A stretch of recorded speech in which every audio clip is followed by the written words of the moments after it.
Hello बच्चों, आइए इस प्रश्न को देखते हैं। बच्चे में थाइमस के नष्ट होने से विकल्प ए सेल मीडिएटेड इम्यूनिटी सीएमआई नष्ट हो जाएगी, विकल्प बी रुधिर में हीमोग्लोबिन की मात्रा कम हो जाएगी, विकल्प सी प्लाज्मा प्रोटीन्स की मात्रा में कमी हो जाएगी या विकल्प डी एंटीबॉडी मीडिएटेड इम्यूनिटी नष्ट हो जाएगी। इस प्रश्न की जो मुख्य अवधारणा है, वह है थाइमस। यहाँ पर हम देखेंगे कि थाइमस ग्रंथि जो होती है इसका क्या योगदान होता है। तो थाइमस यह एक अंतःस्रावी ग्रंथि तो है ही, साथ ही थाइमस एक अंतःस्रावी ग्रंथि होने के साथ ही प्राथमिक लसिकाभ अंग भी है। यह एक प्राथमिक लसिकाभ अंग है। थाइमस ग्रंथि जन्म से लेकर यौवनावस्था तक लगातार आकार में वृद्धि करती है।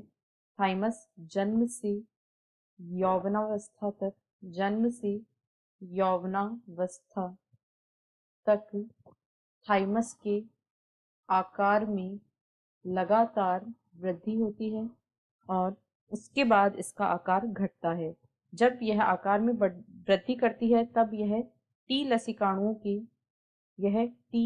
लसिकाणुओं के परिपक्वन को प्रेरित करती है। टी लसिकाणु का परिपक्वन थाइमस में होता है और यहाँ पर हम लिखेंगे टी लसिकाणु का परिपक्वन। टी लसिकाणु यहाँ थाइमस में परिपक्वन होता है इनका, और टी लसिकाणु के परिपक्वन से हमें कोशिका माध्यित प्रतिरक्षा या सेल मीडिएटेड इम्यूनिटी प्राप्त होती है। टी लसिकाणु जो होते हैं वे मुख्य रूप से सीएमआई या कोशिका माध्यित प्रतिरक्षा अनुक्रिया के लिए जिम्मेदार होते हैं।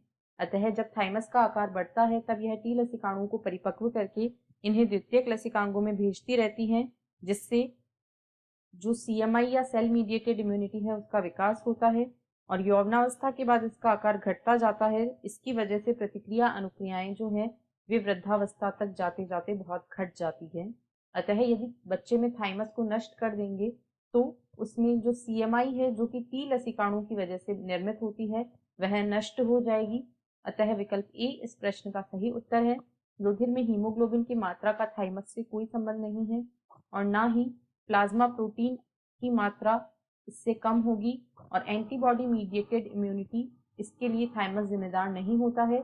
अतः इस पर भी कोई फर्क नहीं पड़ेगा। आशा है आपको प्रश्न समझ आया होगा। धन्यवाद।